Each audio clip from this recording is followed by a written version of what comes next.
Good evening and welcome to today's session on BIC Streams, COVID Cured, Recording the Recovery. It is surmountable. Joining us today are our panelists Kiran Mazumdar-Shaw, Anshu Gupta, Teja Ram, and Rohini Nilekani. Thank you all for doing this for us. Before I hand over to Rohini, a few quick instructions for those of you who are here for the first time and want to receive updates from us. Please sign up to our mailing list. You can do that on our website, or you can follow us on our social media channels, Instagram, Twitter, and Facebook. With that, welcome everyone, and over to you, Rohini. Thank you very much, Raghu. Ellarigu namaskara. Good evening. As always, thanks to BIC for putting this program together. And thank you to all the viewers who have come to us on BIC live streams on a Sunday. Thank you so much. And in advance, we are also thanking those who will watch us on YouTube later. I do hope we are going to make this worth your while. We have, as you know, a super panel. We have Anshu Gupta Gunj, I believe a true hero of the civil society sector, who has changed the way people who give and people who receive relate to each other. We have Teja Ram, a young reporter of the digital era who works for the News Minute. And of course, we have our very own Kiran Mazumdar-Shaw of Biocon. All three of them have gone through the COVID experience themselves and are going to be honestly sharing with us what they have learned and what it was like. We felt that this was an important thing to disseminate to the public, and we hope you will agree by the end of this show. We have planned for 75 minutes, but Kiran says she may have to leave in 1 hour. So I would urge you all, after she'll be speaking, but if there are any more questions that you have, start typing them into the Q&A section so that I can field them to her before she leaves. Now, before we begin, I'm going to unusually take some time to make an introduction, because I believe it's important to set the context in which the three people are going to speak, and they may not all have time to say this. So bear with me for a few minutes while I try to share with you some updated information on the virus, the pandemic, and how things stand as of this weekend globally and in India. So as of September 5th, that's yesterday, about 27 million people are confirmed to have been infected globally, with around 880,000 deaths reported. In India, as of now, 4.1 million people are officially known to have been affected, and 70,000 deaths have been reported. 3.2 million people out of these 4.1 million affected have recovered, but we still have about 850,000 live cases. So, to put this in context, in India, we have a crude death rate of 7.3 per 1,000 people, which means, for example, in 2019, approximately 10 million people died of various causes, including old age and highly preventable causes as well.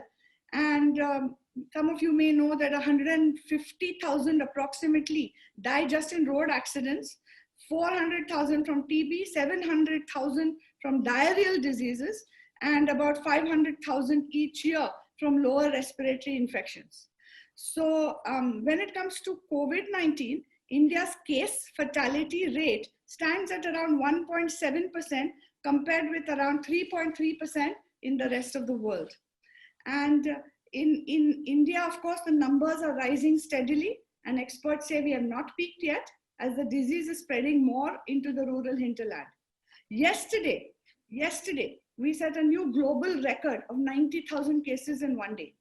So the goal of this program is not to gloss over the seriousness of the disease or of this statistic. There's lots of work ahead to contain this pandemic, and each and every one of those deaths from COVID-19 is a loss and a tragedy, and family members no doubt are still grieving. Yet I do wish to share that we must be grateful that it is not much worse. For example, India is reporting about 50 deaths per million, while the USA and Spain, etc., have shown 500 to 600 deaths per million. These numbers can change, of course, and we must assume some underreporting on cases and deaths. But perhaps India's lower deaths may be because we are such a young country with half our population below 25 years of age, and this disease disproportionately affects older people and spares the young. And though the picture is far from complete, it might be safe to say that things are not so bad as we feared in March and in April. Much more is known now about the virus and the disease that it causes. And again, this is not a call for carelessness. In fact, it is the opposite. Now that we know so much, each of us has to behave even more responsibly. E-stations, for example, are often seen with masks in public spaces, and often they do this as a public courtesy, especially when they themselves are unwell. So the mask is not a signal of fear of the other so much as fear for the other, and for me, and a concern for the other. And this is exactly the kind of culture that we should wish to adopt for better public health. It is now clear that the virus will be contained if people take sensible precautions. Earlier fears of transmission from inanimate surfaces or objects, which I found out are called fomites, by the way, have proved to be exaggerated. There is currently no evidence that you can get COVID-19 by eating or handling food, and so simple hygienic practices will suffice to protect you from fomite transmission. What is also clearly established without reasonable doubt is airborne transmission and infection from SARS-CoV-2, the virus, and so the strategy becomes clear. Airborne transmission can be dramatically reduced if everyone wears masks in public. Masks, hand washing, physical distancing are the three pillars for containing the virus, provided it is willingly and universally adopted. The fourth pillar is to try to be in well-ventilated spaces, even in the home. It is far safer to be with others in open spaces. In addition, we all know exercise and nutrition always play a big part in maintaining good health and boosting immunity. And we know enough about that. I won't lecture you on that. But we must not, of course, forget the millions of people who are simply unable, because of where they live or how they work, to sustainably maintain these simple protocols. And this is why good therapies and safe vaccines are going to be absolutely critical in India. And dozens of vaccines, the good news is, are in trials around the world. Never before, I believe, as the scientific community, the state and the market stepped up so quickly to respond to a global public health emergency, maybe because everybody is affected. And all sorts of innovations are being unleashed very rapidly, aided and enabled by advances in digital technologies, biosciences, and artificial intelligence. Promises are being made, and you must have all read about this, that at least one vaccine will pass the finishing line before the end of this year. We'll have to wait and see. But when we do get a safe vaccine, or better still, multiple safe vaccines approved, India is a very good place to be as the vaccine capital of the world. To quickly manufacture millions of doses of any vaccine, both for indigenous use for our people and for export to other countries. As my husband Nandan pointed out recently in 2 articles, we have to quickly plan for an efficient and, more importantly, equitable way of ensuring that 1.3 billion people in India should be able to quickly take advantage of a good vaccine to protect themselves. So to close, the point in saying all this is that it may be the right time, 6 months into this pandemic, to put some of our fears and our hopes into perspective. Can we discard some of our irrational fears? Can we recommit to personal responsibility? Can we throw off some of the new suspicions we have acquired of our neighbors and workers and anyone who we may not have liked anyway? Let's not use the pandemic anymore as a justification for our deeper insecurities. Let's use data and science to drive our decisions, and we can use faith as our inner bulwark too. And who better to invite us to be more hopeful and less afraid than our 3 panelists who have personally been through the illness. We'll go straight to them now. And the format is that I will ask them questions directly, and then I will leave the remaining time, so about 45 minutes, and I'll leave the remaining time for your questions. Please put your questions in the bottom into the Q&A box. Make your questions relevant, crisp, so I can just read them out, address them to a specific panelist. For Kiran, we need to finish before 6 o'clock, and I'll take as many questions as I possibly can. So we'll go straight into it. Thank you for patiently listening to me. Teja, I'm going to open with you. Teja, tell us, because we have been chatting a bit, how you got COVID and why for your family this was particularly scary and uncomfortable. Would you like to share with us some of your experiences as briefly as you can, please? So firstly, there was this fear because my dad had got it. and he had the lower respiratory tract infection. He's also a senior citizen. He's 64 years old, and we were really scared for him because at that time I was writing an article about the death rates among people who have respiratory tract infections, and it was an especially scary time. And then it was so that the primary and secondary contacts had to be tested. And when I developed initially, the first thing I developed was a severe cough where I didn't have any phlegm. So then I got tested, got myself tested as soon as I got it because I knew I was a primary contact. I had in fact met my father just one day before he tested positive. So I was also pretty scared because I also have cancer. So I was doubly scared of what could happen. So that's when I got myself tested when I got cough. So you think that you got it from your father? Do you know how your father got it? I don't know how he got it because it was very unlike him. He hadn't met anybody. He just like the maximum he went was probably to the grocery store or to buy something for the household. He was not going out much. He was retired, and we could never figure out how he got it. But at this point in time when he got it, which was in July, it um, everybody was getting it. In fact, in the area Indranagar where we live, there were at least 7 containment zones within our house's vicinity itself. So it could have been anywhere or anyhow that it could have they could have got it. But the most important thing at this point was, even if it was like the slightest symptom of like a mild cough or just a headache, it was that fear that what if something had happened. And we did get it tested and it was positive. So I think it was more about like taking that precaution, that necessary step to actually go and do it. What if it was too late? And did you quickly, before we move to other things, tell us, was your testing experience, how was that? And then when you found your father was positive before moving to you, quickly tell us about that, and then similarly for yourself. So when my father, he got a cough and he had a headache. Yeah. Then this was in the morning, one morning in July, and by the evening he had developed a fever. So because it was in the night, we decided to take him the next day to the C.V. Raman General Hospital, which is closest to our house, for the test. So there initially there's just a kiosk right near the gate where they do temperature checks, and they give you this, the doctor will prescribe where you need to give the swab sample. Then we went and gave the swab sample. In fact, there was there were these markers for patients to stand, and so that there is a good distance between each patient. And the swab tests and all were done fine. And but the thing was, what happened, we were not able to admit him to the hospital so quickly because his test result hadn't come out. It had been 2 days and his symptoms were aggravating, and he fell unconscious one morning, early in the morning, when we rushed him to the hospital. So at that time, the doctors were asking, did he test positive or not? We told them that we had given a test, but since he has fainted, and it was really worrisome. So the doctors were very, very, very accommodating. They were very nice. They shifted him to this general isolation ward, and they waited for his test results, even though the results hadn't come out. Then once the results came, they transferred him to a private ward. They gave him really good care. And how is he now, Teja? He's recovered.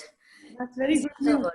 He's recovered. So in this process, when this happened, I think about 4 days after he tested, after his results came out, was when I got the symptoms. And your family and you must have been terrified because of being a cancer survivor. So you would be immunosuppressed. You may have other issues coming out.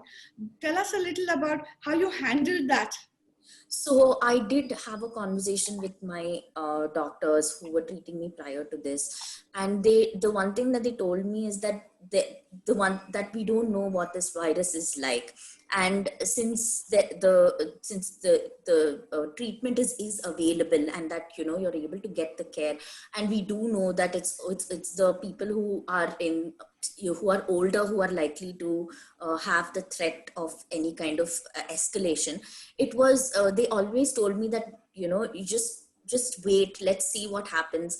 If your fever breaks, then that's a good sign. It means that if you have a fever, that means it's probably like your body is trying to fight it. And also I was talking to a counselor who, because initially when I got it, I was also really scared, and understandably so, but I was talking to a counselor who helped me get through it and tell me that I shouldn't be thinking about it so drastically unless something actually happens with 2S.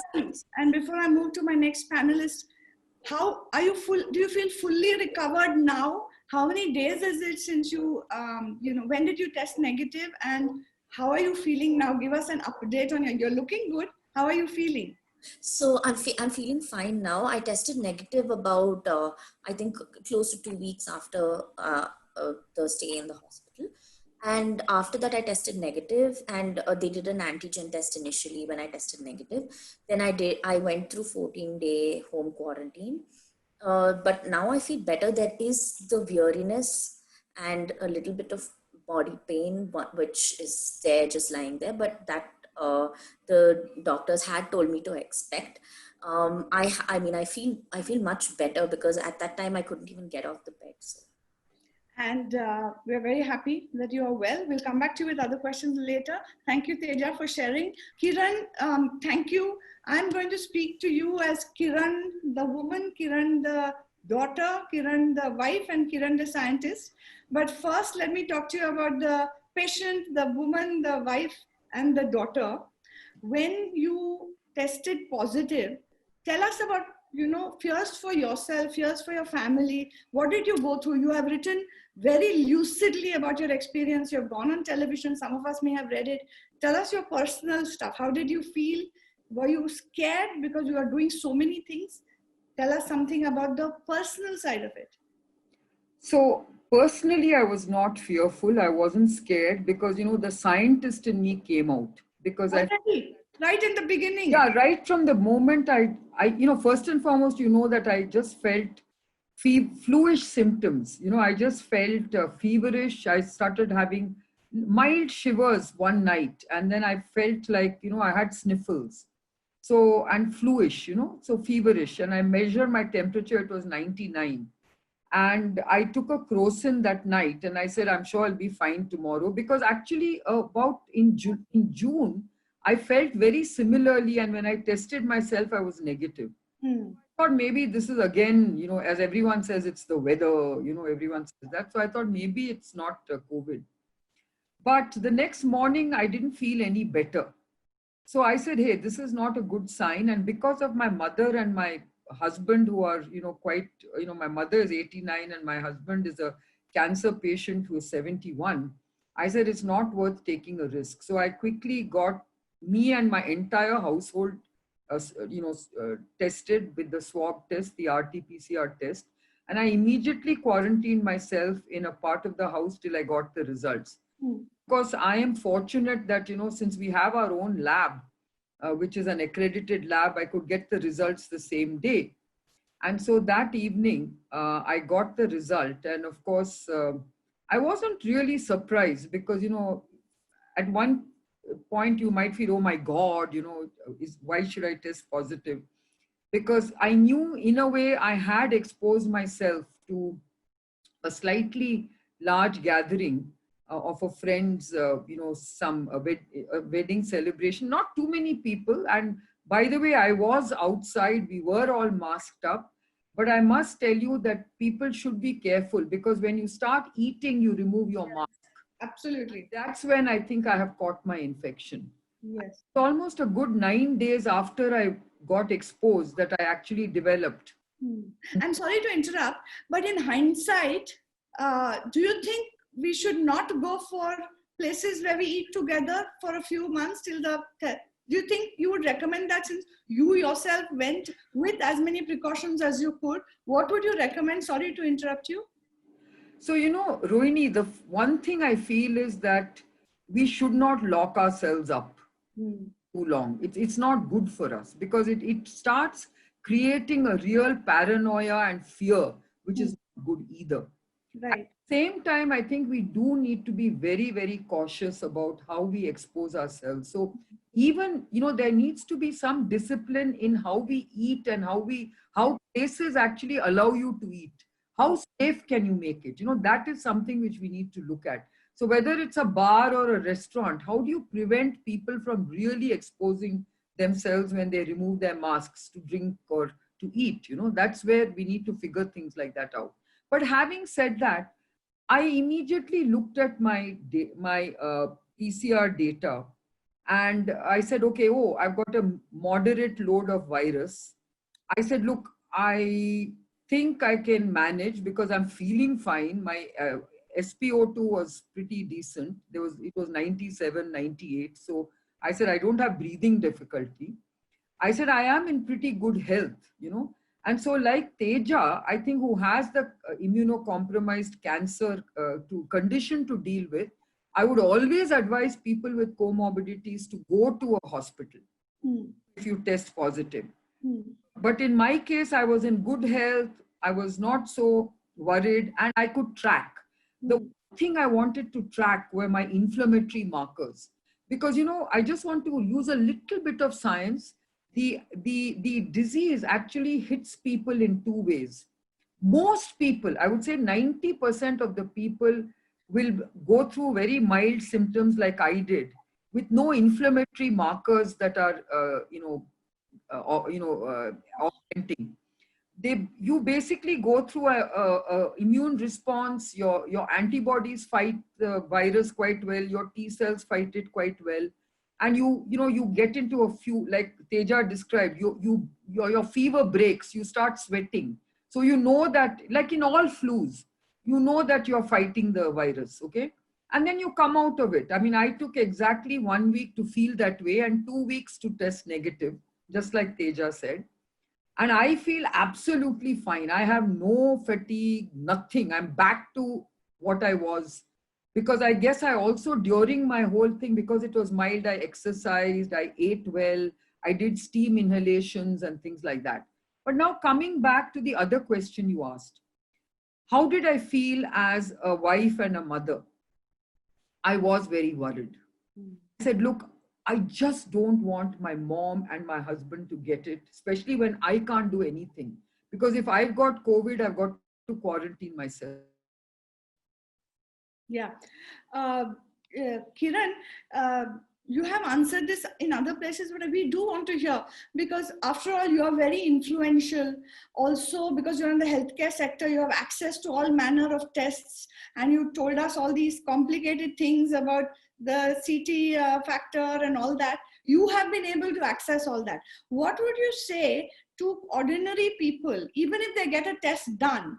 How can they make demands of the healthcare industry or the state to find out exactly what state they themselves are in, what is their viral load, etc.? What advice would you give to normal people around the country? How should they sort of get more information to feel more safe? I missed a bit of what you said, Rohini, because it went, I mean, it got frozen, but I understand, from what I gather, you wanted to know about testing, is it? Yeah, no, but I also want you to answer that, because, sorry to have to say this, but you are a very influential person with access to a lot of tests. For ordinary people, what would you say? How should you? So fair enough. I think, first and foremost, I think everyone needs to be tested, on demand. Basically, I feel that's a very important mandate that all state governments and the central government must have. And I think Teja herself said that they went and they got tested. Now, I don't know whether it was a paid for test, but frankly, personally, I believe that this is a public health emergency and the government ought to provide tests on demand, okay?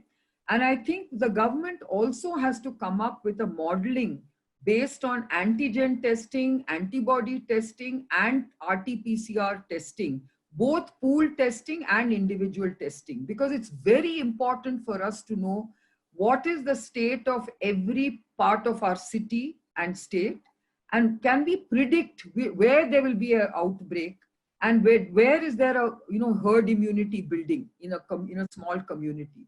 I think we need to get those data points. We don't have it. But I would say that, Bill Gates came out with a very interesting formula for America. India is very lucky actually. 48 hours to get a test result is pretty. But in most parts of the world, it takes between 2 to 8 days. Okay. Right. In some cases, even longer. And Bill Gates himself understands the importance of not having delayed test reports. So he has actually said, like, can you introduce a rule that says that if you don't get your results within 2 days, that you get it free. Right. You get the private sector and all these labs to give you results on time. So that is my recommendation to the government, that you must be able to test on demand. It should be free testing, and the government ought to do a lot of, pooled, free testing, at least when you have symptoms. Okay. The rest of it can be done through antigen and antibody rapid tests. Rapid tests, yeah. You want to go as an individual for your own reasons for testing yourself, and that's what you pay for. It should be available to you. Yeah, so much can happen between the cup and the lip, the slips. But just before I go to Anshu, Kiran, you have been writing about the CT cycle threshold value. Then today we read that the ICMR has refuted it, and then Dr. Ravi Mehta and Dr. Gagandeep Kang says it might be still useful. You've also been, you publicly acknowledged taking HCQ, etc. That too has been controversial. How should people sort out and deal with all this confusion? What are we supposed to believe in, and how do we do that? So let me answer the two very specific questions you asked me. I think you should read what ICMR has said about the CT value. I completely agree with the CT value, that the CT value does not indicate in any way the severity of the disease. Okay? So just because you have a high viral load doesn't mean you will get severe disease. And because you get a low viral load doesn't mean, if that test result is low viral load, doesn't mean that you will not get a severe disease. Remember, the CT value indicates a point in time. So if you have tested very early, the CT value can increase in 2 or 3 days. So it can become high. But my point is that if you have high viral load when you test, that is a very good indication of how infectious you are. And that's why you have to be careful. So if you have a high viral load, you should be very strictly quarantined because you're a very infectious patient. Right. Secondly, if you have high viral load combined with comorbidities, combined with severe symptoms, it's not worth home quarantining. You must go to the hospital because things can spiral out of control very fast. So in just a few days, if supposing your inflammatory markers start getting into a cytokine storm, you don't know, you don't have enough time. If you're at home, you won't even know what's happening. Yeah, many people will know what cytokine storm means, but in just 2 sentences again, that it's our own immune system, just in 2 sentences again. Yeah, so Rohini, what happens is your body fights any invading agent like a virus in several ways. Now, in the case of this coronavirus, for some reason, it sort of has a hyperimmune response from people. Certain people respond to the coronavirus entering the body in a very, very hyperactive way. And it goes out of control. So they feel that the enemy is really dangerous. Our own cells, So your own body starts producing poison darts, to put it very simply. And these poison darts are called cytokines. So they're trying to attack the virus, but they're actually ending up attacking your own cells and your own, lung cells, your gastric cells, your gastrointestinal lining, and it starts attacking your kidneys and what have you, and it starts causing really life-threatening situations. Right. That's what you need to mitigate if you go into that kind of a spiral. Right. That can be well managed if you're in the hospital. Okay. If anybody in the audience has specific questions for Kiran, I urge you to put them now, saying for Kiran. I'm moving to Anshu now, but we'll come back to Kiran before she has to leave. Thank you, Kiran. We'll be coming back to you. Anshu, we've been chatting and you had two spells of illness, right? You got COVID, but you were home quarantined and you got better. Then you said you fell sick again and then you were hospitalized. Tell us about how this happened actually, because more than describing how you got sick, like the other two have given us some indication of how you feel when you're sick. In your case, tell us about these two incidents and why they happened and how you dealt with them. So I think in that's what it is a serious matter. I think that's what we all need to understand first, and it is serious because it's absolutely unpredictable. You don't know what is happening, right? Even I took almost from the day when I feel I caught the virus to when I tested negative, it was almost 26 days of isolation. And it was full of ups and downs, and fever for many, many days. And suddenly one fine day, a very severe gastroenteritis happened, which was never a part of my body. I have been eating all kind of thing everywhere. You know what kind of travel I do, and I am a street food eater in any case that way. Then suddenly for a couple of days, the BP shot up to 170, 115, 120. These are all unpredictable things. So anyway, then I tested negative. You were at home through this. You were at home through that phase. I was at home through this. You were advised to be at home. Yeah, because also because the oximeter was behaving well in my case, fine. Okay. And I think that's a good indicator. And in those days, it happened to me in May end, fine. That time and this time, the situation is completely different. In those days, those hospitals and all were not that open the way the health system is opened right now. And people were so scared. To be honest, one of the problems with this particular disease is that your neighbors, they start fearing your walls also. Yeah. They control your gate, whether your gate will remain open or not. Yeah. That's how these societies are operating.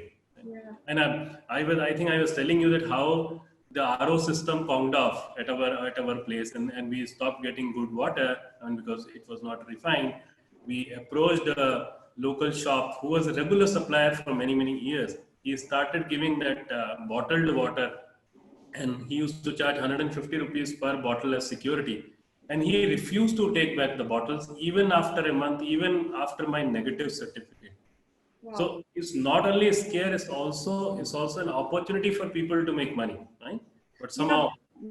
Yes, that's important. One is the irrational fear, and the other is little bit making a market on the side from the fear. Yeah. I mean, it's a clear-cut case of that. I think my daughter had a huge argument with him. He said that, listen, for us, it's not a problem. We will give away those bottles. In any case, a lot of people need that.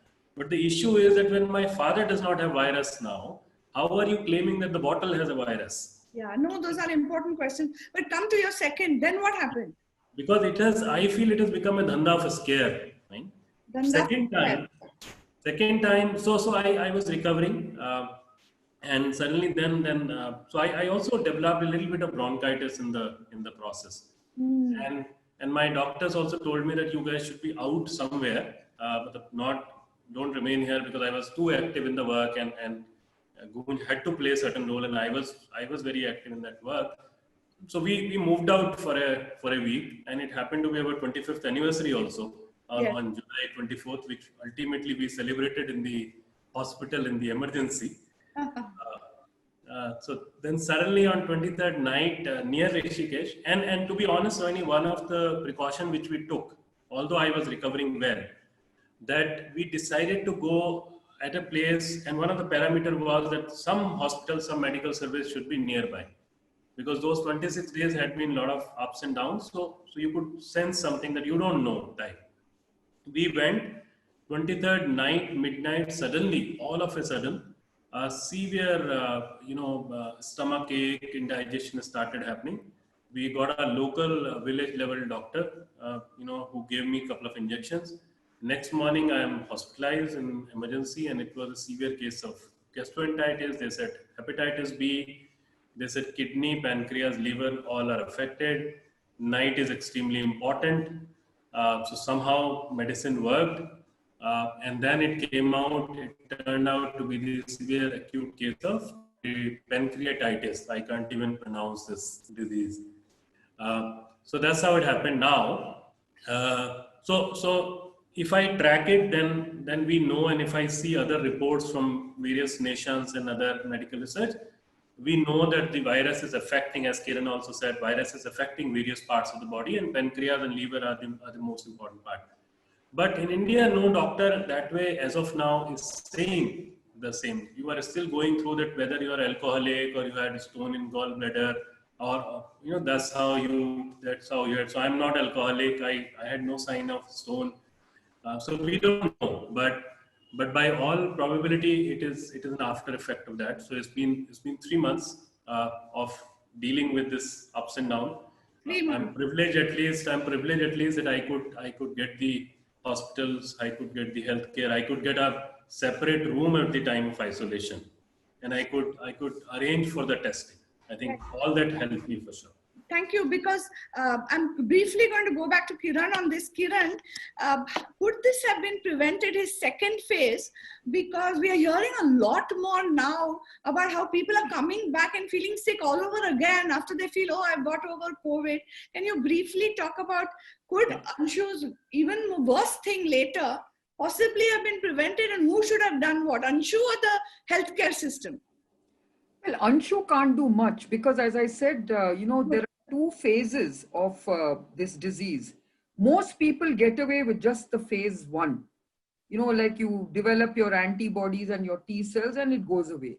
But there are, at least 5% of people who develop what Anshu just described. And that's the second phase where you start getting cytokine release. And then it behaves like an autoimmune disease, attacking your own cells and organs. That's what he went through. Now, what I'm saying is, even during that first phase, Anshu's blood samples should have been tracked. You would have actually got an indication about whether his CRP levels are escalating, whether his, there are 2 things called D-dimer and ferritin. Are those escalating? D-dimer is nothing but a coagulation factor. And ferritin is really about how your blood corpuscles are breaking down. And so that's another. Because this virus is very much involving microclots. Blood. It's involving your whole blood system. Yes. So these simple markers, and of course, in an extreme case, you start measuring actual cytokines. And I don't want to get too technical about it, but like IL-6 and all that. I know it because we have a drug that actually down-regulates the cytokines, syndrome. So I think you have to measure these things because not everybody will need it. Not everybody goes into this cytokine release syndrome or this cytokine storm, as I call it. But a few do get into it, and it can be very life-threatening. And I will talk to Anshu after this, webinar, because it's very important for us to know exactly what is happening when. Right. So the fact that he went through 26 days of ups and downs, whoever the supervising doctor was ought to have been tracking his blood parameters. Okay, so one of the lessons I think for everybody to learn from this is sometimes you may not be able to get, but many labs will give you some of these indicators in an ordinary blood test, right? Yes, absolutely. So now we know a little more about that. Coming back to you to close on your anecdote, Anshu. First of all, how are you now? Do you feel a little more normal? And what did you learn? Do you feel about the health system a little bit? And what, you were lucky you were in a private trust hospital, but you deal with, the ordinary working classes of India every day with much empathy. And tell us a little bit about what you feel about that. Are the people of India getting a fair deal? What are the 1 or 2 things that should be done differently? But we are not focusing too much on societal issues this time. So briefly, please. So personally, I'm doing okay. Fine. I've lost 7-8 kgs, which is good because otherwise people pay money to lose that weight. Yeah. So fine. So I'm okay. I'm okay with that. But certain things like when I was treated and my doctor actually told me that I should take it as a serious and a big surgery. So I couldn't relate to that. I mean, the kind of precaution, especially when I was told about physical precautions and all. So now at least at this stage, when you can't lift even 2 kg, 3 kg, that's a little bit emotionally painful for you, for a person like me, who has been a Bori Dho kind of person also in my life. Fine. So that's it. But otherwise, it's okay. Little bit unpredictable even today because some kind of pain or some BP shoot up and all that's happening. But fortunately now the regular tests are happening, and because I was there in hospital for 12 days, what Kiran is talking about. I think I know a little bit of pattern also. We as a family also studied that. As far as the country is concerned, to be honest, I think we need to do much more. The very simple thing that the test is costing you 4,000 plus rupees in most of the state. That itself is absolutely insane, right? And in this particular case, if one person of the family has any doubt, is basically the entire family which is to be tested. So 4 to 6 members of the family are getting tested. In many cases, the government systems are not that up to date, and then people are actually afraid of going there for testing because they think that there are more chances of getting the virus there.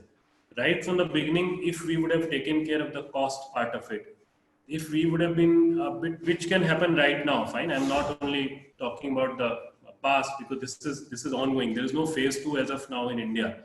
It is just going on in the same way and maybe more. So all those things can be corrected even today. Why it is so complicated for us to get a test done? I mean, even I had to go to a private hospital. Then I had to give some fees for making a slip. Then someone came. That person actually wrote that test, and they also wrote all kind of 150 different tests for blood and whatnot, which was actually not necessary that time because I was not even proven that I am positive or negative. Those tests should have come later on, and then you pay 4,600 or 800 whatever to a private lab to get it done. And because I am also connected a little bit, fine, in my life, it was easier for me to get the results and all that, but I think as a common citizens, it's a complicated one. And Rohini, if I tell you about my story, I must have got it on the road, fine, because we couldn't track anything at home and in the office. I was going to office occasionally and home I was there. And I was also on the road sometime with the migrants in those days. And I remember my last meeting with about 13 young boys who were put together in Bihar and UP. And they, after waiting for a few days for train and all, they started walking. That was my last meeting with the outsider. Few people, we had the numbers. We tried to track them as much as possible, whether you are okay or you are not. But can you imagine from here to Gorakhpur or to Saharsa, those 13 people must have connected at least 130 people. Yeah. I am fortunate I recovered. But what about those people? I mean, there's no testing facility for them. Any one of them could have been a super spreader. Yeah. Yeah. In addition, and with no fault of theirs. I mean, they are just a victim no fault of theirs. Yeah. They're not at all fault. The system was really struggling. Yeah. So I think that's where we still have time to really restructure the way we are tackling this disease. Fine, because we were just talking about, while testing is still going up in some ways, a lot of the contact tracing, a lot of that seems to have just collapsed. And unfortunately, we are so far away from the peak in India that we really have to tighten our belts once again. Before I start fielding questions from the audience to Kiran, Teja, your experience a little more quickly about now, were you covered by insurance? Was it a financial shock to you? so early in your career. Tell us a little bit about that. Has it been difficult? Was money demanded right at the outset? Because all of us sit here saying, oh my God, if I get COVID, what's going to happen to me financially, personally? What about my family? This, that. Can you shed a little light on that experience? So since I had been getting treatment like radiation and all these things for the last few years for my cancer, I did have medical insurance, and there was no such demand. The only thing that I had to pay for was when I went to the hospital. They did the scans, like the chest X-ray and a few scans. That was the only thing I had to pay for. Once I was admitted, the care was given, and the money or whatever that the hospital asked me was only on the day of the discharge. So before that, there was no hassle. Like the doctors and the nurses, they were all taking care of me. You were in a private hospital, right? I was in a private hospital. So the thing is, it may have been so that in certain hospitals, or the care is better. And we also do hear stories of a lot of stories, especially since I cover it, of how hospitals don't have the resources to even give that kind of care to patients, right? They're severely understaffed. So, I mean, since I was fortunate enough to be in a private hospital, maybe that was not the case. And insurance, and not everybody has insurance cover. So the thing is, to be honest, like the care for that many days came up to like over 2 lakh. Wow. So what I'm saying is, even if people don't have insurance, they should get the COVID insurance. People should sign up for it, because it goes a long way for people who don't have that immediate cash on hand to give, like, or people who don't have even the resources to get the loans. It's in fact very, very, very important to get this COVID insurance, which can help them through their tough times. And this is something that, because in our country we don't have many people who have insurance. It's largely centered around urban centers. So it is very crucial that people get this COVID insurance, so it helps them out, because paying that much money is not a joke. And is it easy to get? Do you have any information on getting COVID insurance policy? Yes, a lot of insurance companies have this separate COVID-19 insurance. You'll have to make a down payment. Different insurance companies have different down payments, which you'll have to make. And then you'll have, based on the plan that you choose, even as low as 2,000 or 1,000 per month, you can pay to ensure that you have an insurance. Although you've started that insurance, it'll be easy for you to claim it, because you're paying for it, right? And you would be using it further. So this is something that I feel is very important, because at the time I felt like if I did not have insurance, how would I have paid this much money? Yeah. No, thank you. That's extremely useful. Kiran, some questions are coming in from you, and I know you want to leave soon. Prem Chandarkar asked that some people say that staying at home and isolating yourself can decrease your immunity. Is there a recommended strategy? I don't know. Do you want to? And another question is about HCQ, hydrochloroquine. Both these. So let me say there's no evidence to suggest that if you stay at home and home quarantine that you'll reduce your immunity. I don't know where that understanding is coming from. I think you can be perfectly healthy at home, but you do need health supervision. I think it's important. There are lots of these telehealth kind of facilities, and there are lots of packages every hospital is actually providing for supervising you at home. So I would recommend that you look at these packages and at least have a sort of a helpline to any medical person who can actually tell you about if you feel certain symptoms, Now, as far as HCQ is concerned, of course, HCQ, the data out there is so checkered, because on one hand, you had a Marseille doctor who actually said he saw a lot of benefit from HCQ.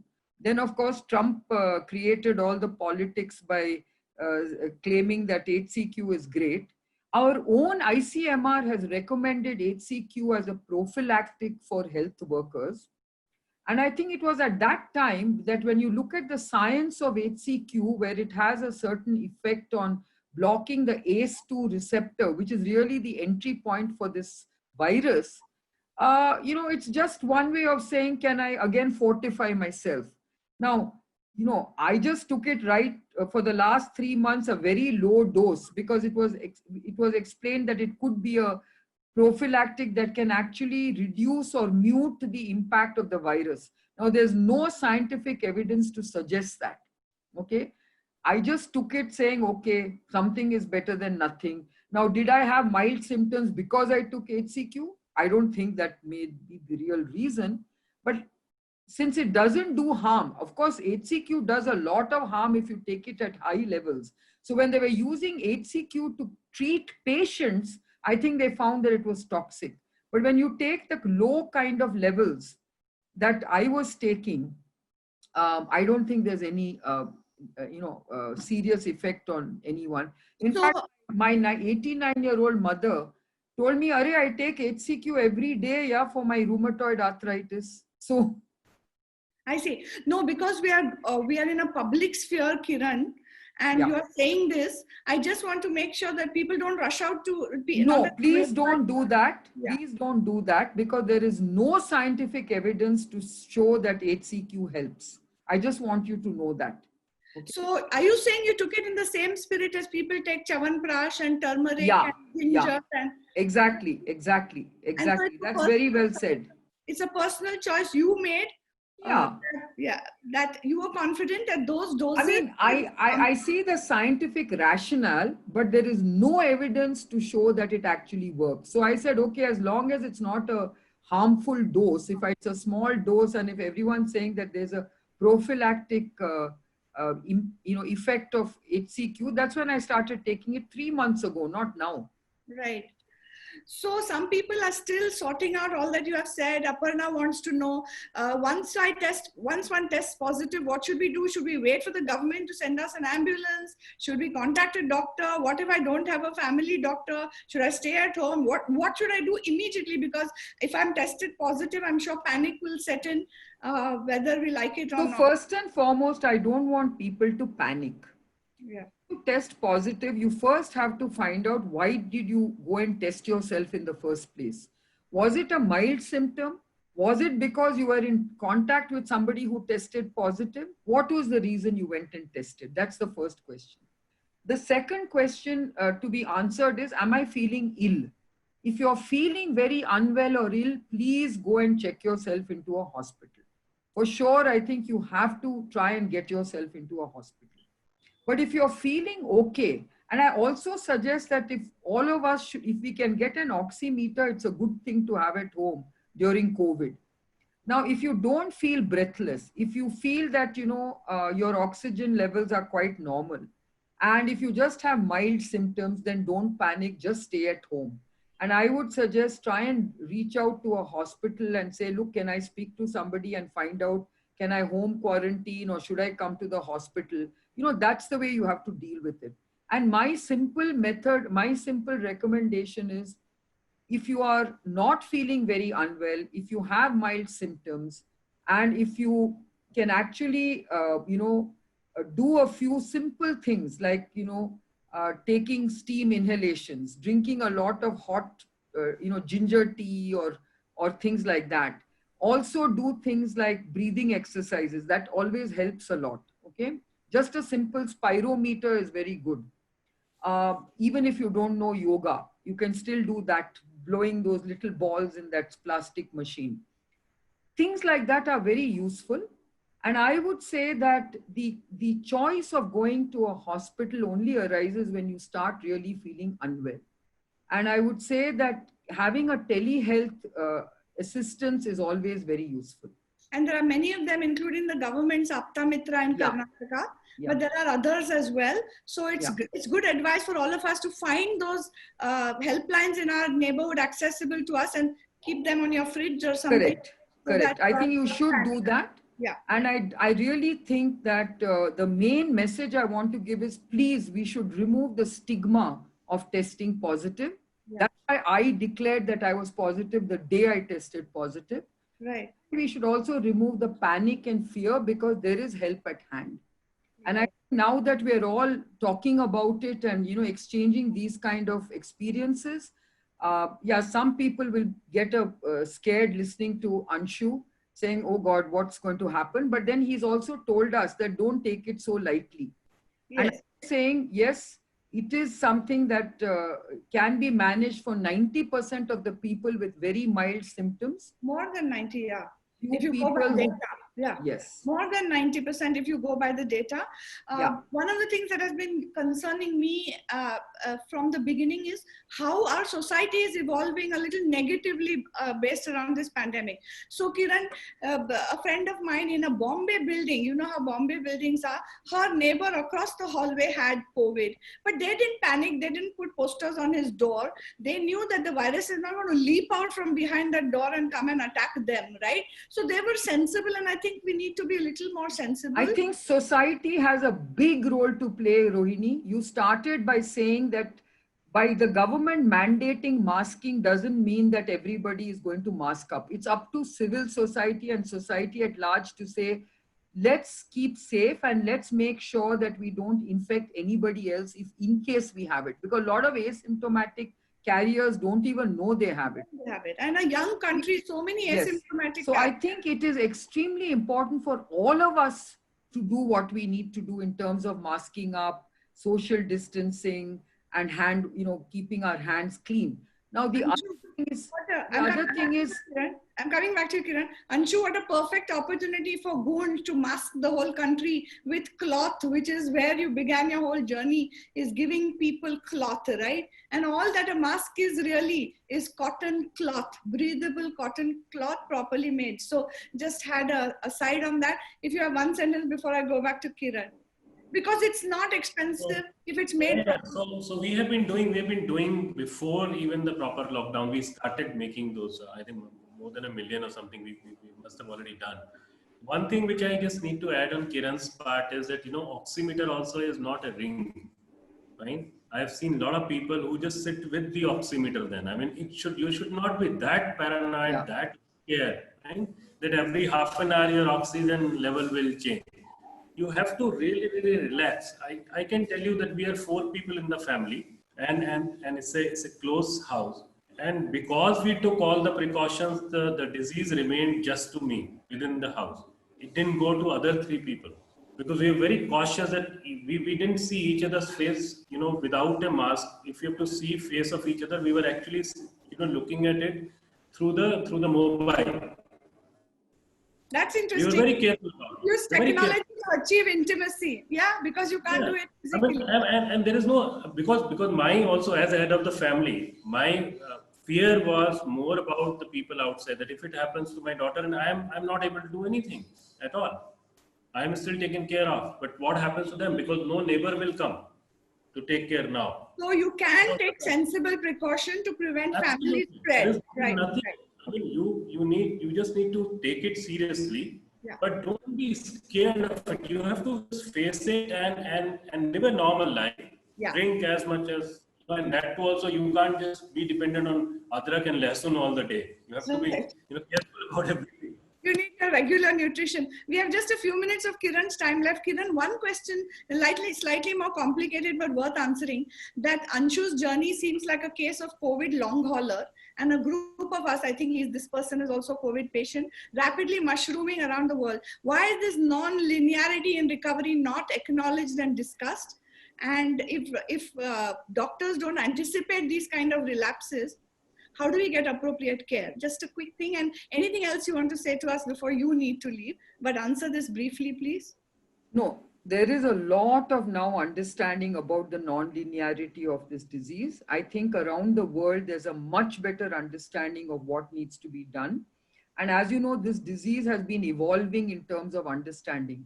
So as more and more information gets known, I think people are knowing how to handle patients much better than before.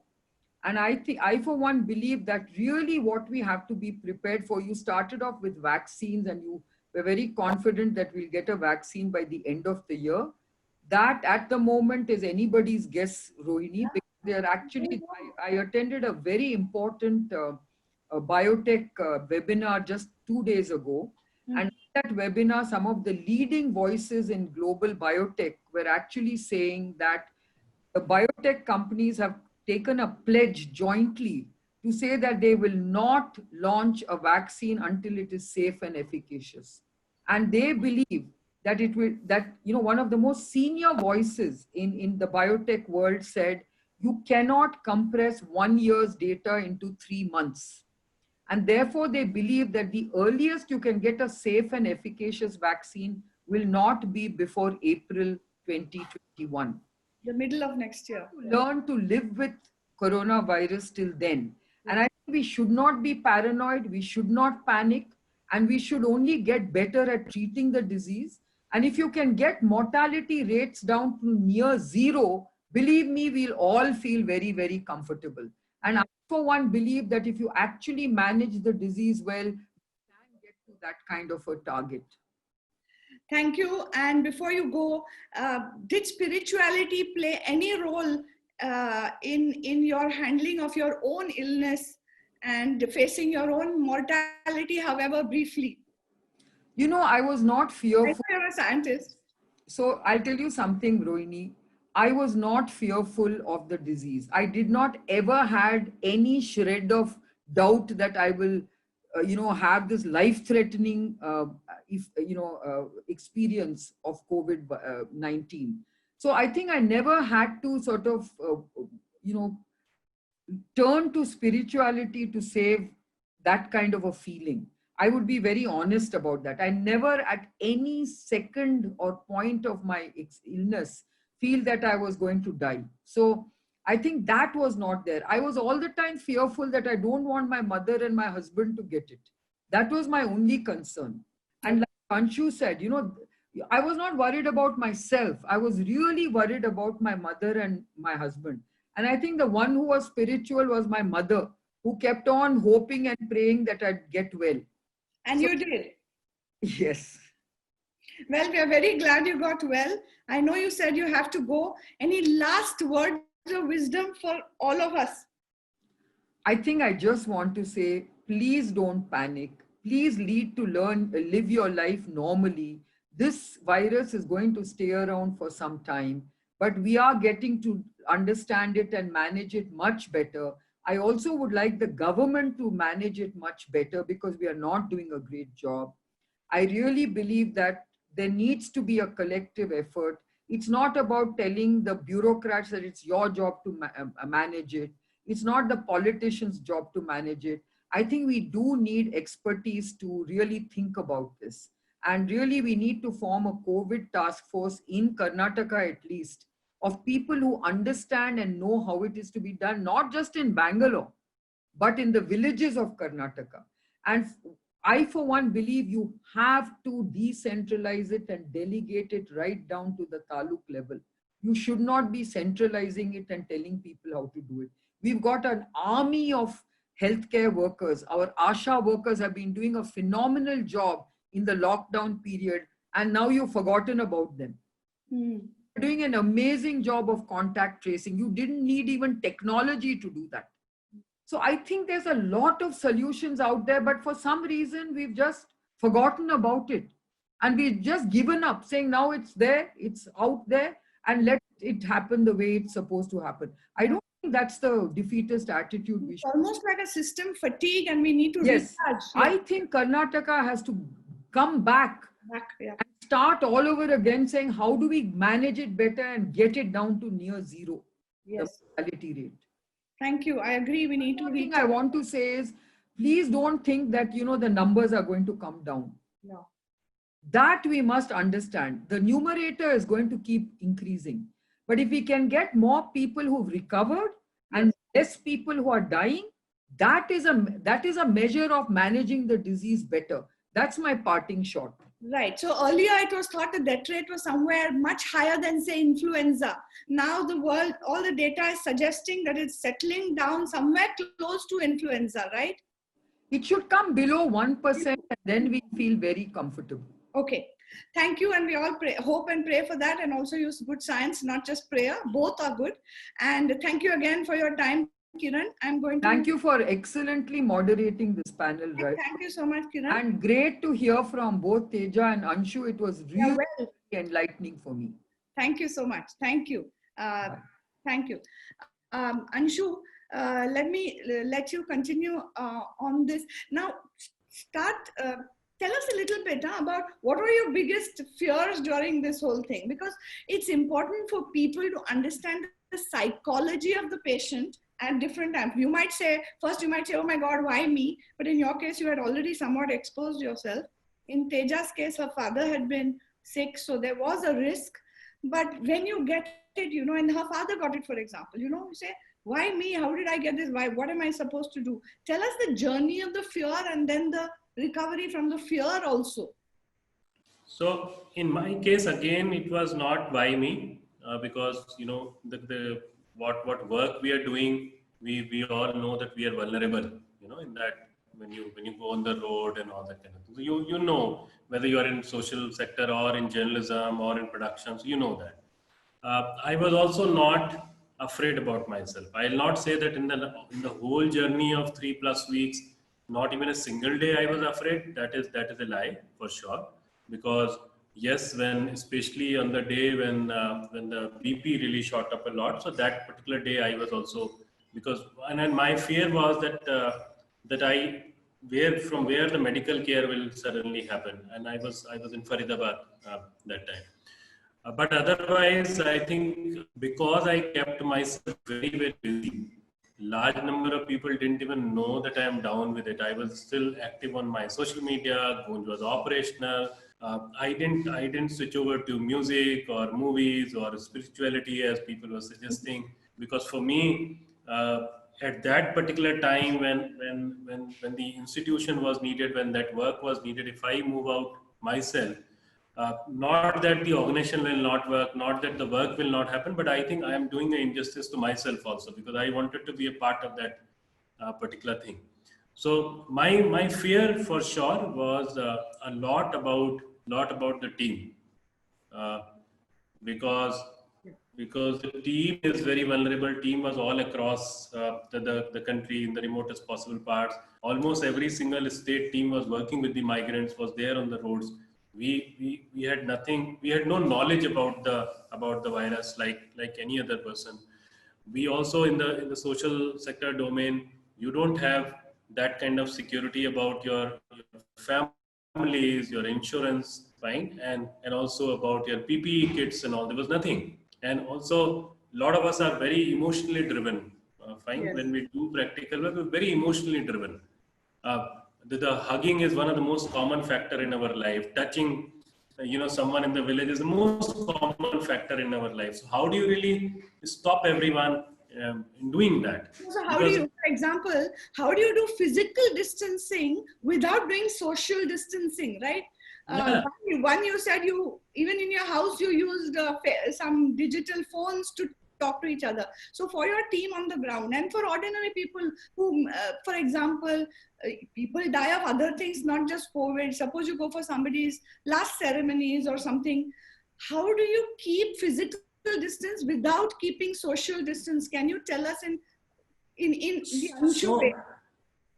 So we made sure that mask is extremely important, for sure. Right. We said that instead of handing over something which is a normal thing, we actually created circles in the villages where we used to go keep the material, and then people used to come and pick up the material. I mean, those are very small things. But we made sure that we have to use as less as possible the physical distancing. All our offices, even in the lockdown period, we took a special permission, obviously, to operate, and we made all those arrangements, more than that, more than keeping a sanitizer or having something to measure your temperature. More than that, it was talking. We actually created special WhatsApp groups of our processing team people, so that we can, in their native language, we can communicate something to them, that why it is important. And we said that this is a time when you have to work with the heart as usual, but we need to use our brain much more while dealing with it. It was a common statement in various languages which the team was trying to communicate. And every evening, every night, we were talking to each other. All the pictures which were coming from the field on WhatsApp, we were actually reacting on those pictures continuously. that, you know, we need to correct this, we need to correct this. The mask is not covering your nose. The mask looks very thin, right? Why did you touch your nose if there is a video? Something all of us can do. Something Yeah. that everyone can do, whether it's for your family, your employees, your colleagues, a positive support group that uses basic common sense and science to support each other through this, right? Absolutely. Just stand with each other and And don't. no gossip and no nonsense forwarding of messages about all sorts of miracle cures and all that. We stop that. In any case, in our internal groups, that's not possible to do that. But anything which was coming from people that you take that one tablet from one particular group and the COVID will go away, we actually stopped all that nonsense, that nothing will happen, because there's no evidence of anything. I mean, just believe on the very, very common things. And in fact, in our center especially, and that's what we were talking to the partners and many other people also who were working with us. We also said we spoke a lot about immunity. Yes. We spoke a lot about normal nibu pani, garam pani. I mean, that is what all of us as normal, common people can certainly do. You know, those are doable things. It's a good segue for me to read out Jayashree Joshi Ishwar's reminder that HCQ, you know, okay, turmeric, even if I were to take like many teaspoons of turmeric, I'm sure it would not be good for me. More of something is not necessarily better. We have to be sensible. So coming to HCQ, Kiran took it, but Kiran, that doesn't mean all of us can rush to the chemist. And even if we can find it, we should take it. Then maybe it needs to be taken under medical supervision. And especially if you have cardiac problems, hypertension, there are many side effects possible.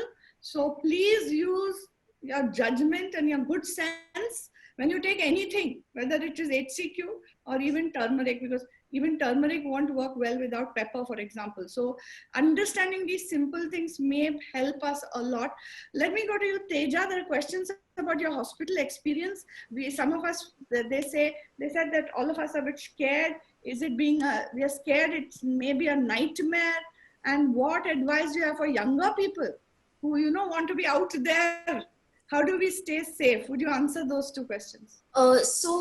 I would definitely tell people, especially those who have comorbidities like me, you do not have another option but to be supervised by a doctor. And hospitals are, in fact, there are private hospitals which are providing excellent care. But what I would like to say is that the government really needs to ramp up its facilities in the government hospitals. It needs to begin hiring professionals who would be able to handle patients who are coming in, because not everybody is fortunate enough to go to a private hospital or even access it. So I think at this point of time, the government hospitals really need to amp up their elements of hygiene. In fact, they need to get more manpower. The doctors and the staff there are overworked. So they do need to get more manpower. This is one thing that has to happen, in fact, rather quickly. And if you ask me what young people can do to take precautions or what they should do, see, being cooped up at home is not an answer. That just goes to say that, you know, you're developing this the sense of fear, which I don't think should be done. I mean, look at me. I have been working from home. I've been following physical distancing norms, and still I got it. So this does not mean that people, and along with this being cooped up at home also comes this really sense of distress that you cannot shrug off very easily. It is in fact good to meet people in controlled situations. If you're going to meet a friend in your house, I believe for me that would be healthy, but one should also make sure that you have physical distancing, you are taking precautions, you're washing your hands. And I don't think people should be scared to even go out and meet their friends. And in fact, if people do think that, or if people at home, they have people who are older than them at home, I think there is always a way to take precautions and go about their lives instead of just being cooped up at home. You know, just carry a hand sanitizer with you at all times. If you do, or if you don't want it, get those wipes. If you're even more paranoid, wear gloves, disposable gloves, right? It's available in abundance if you're going out. So just don't confine yourself at home. Don't panic, because at this point of time, we all know that the cases are increasing. So don't panic. If somebody like me can get through it, then, young people have a chance of getting through it. Thank you, because we're running out of time, and I'm going to give Anshu the last word. But before I turn back to him, is there anything else you want to say, Teja, as a journalist or as a person who has come out so well from COVID-19 and along with your other health issues? Is there any last point you want to make? Because then I'll turn. Yes. I think the most important thing over here is for people to stop stigmatizing those who have got the disease. And in fact, sorry, did you experience stigma? I did not experience it personally, but my father did. So there is also the neighbors who treat you like you're untouchable, and there's this thing where even after you get over it, people will just like walk away from you when you're walking on the road, and it's all this sense of stigma which causes a lot of distress to people who've been through it. I mean, only those who have been through it would have realized how they struggled with it, right? And this unnecessary stigmatizing is something that has to change, and people should understand that those who got it were victims, and instead of looking at them, calling them suspects or the accused people, the term itself is wrong. People should look at it in a way that if you get like a common cold, or if you get a fever, how people would be sympathetic to them. This is something that people should be sympathetic for, and they should stop stigmatizing them and saying, oh, there's a super spreader here, let's not even walk near their house. That's just not possible, is it? I think that is one of the biggest things that people should learn, like that we as a society should stop blaming people who contracted a disease. That is just unfair. Thank you, Teja. I hope you, your father and your whole family stay well. And I hope you keep sharing about your experience so people can learn. Thank you so much. Anshu, I have 2-3 minutes left. Just talk to us about some points you may not have covered, because again, the goal is, for example, stigmatizing people doesn't really help society at all, because when people are afraid of being stigmatized, they're going to behave, in fact, they're going to hide the disease. They're going to hide, they're not going to want to be tested. They're not going to want to be known to be COVID patients. And that's not going to work well for society either. So I completely agree with Teja. And what, Anshu, would you advise just the people of India? You're so deeply in touch with people across the length and breadth of the country. Everyone is so scared. We are living with this COVID shadow over our heads, and it's not going to get over in a hurry. So if I've said anything which suggests that it's all rosy, I'm not suggesting that, but I'm also suggesting we know much more about the disease now and precautions can be taken. So any message before we close, Anshu? 2-3 points. You have 3 minutes. Couple of points. One, the world or the country needs to understand that it is, as of now, it is nothing like post-COVID. It is all with COVID. So it's extremely important for us to understand that this is going to stay for some time.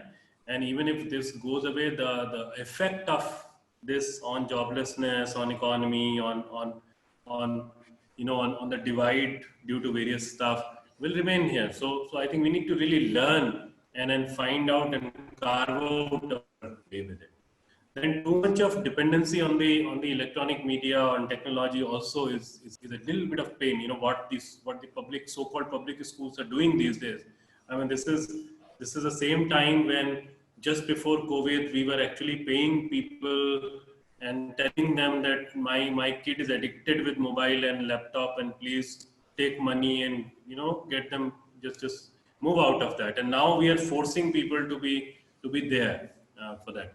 Then also the third important point before I come for the health part of it is also because this particular disease was also used in this country to spread the communal hatred further.